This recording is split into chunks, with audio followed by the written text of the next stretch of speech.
So Tom, would you mind summarizing, telling our folks here what they missed out on and what your talk was summarizing about today? Yeah, sure. So I think we spent most of the morning just kind of going over STEMI recognition, kind of in an easy to hard format, starting with acute inferior STEMI and then moving on to acute anterior STEMI and then lateral STEMI and then acute isolated posterior STEMI.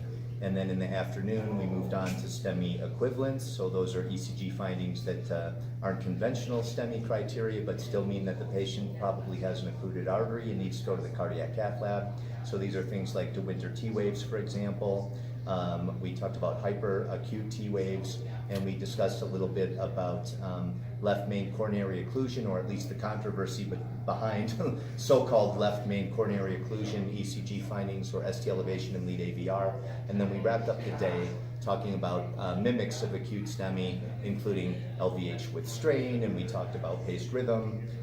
We talked about early repole, pericarditis, things like that. So I tried to give a very well-rounded view and a systematic approach to 12-lead ECG interpretation.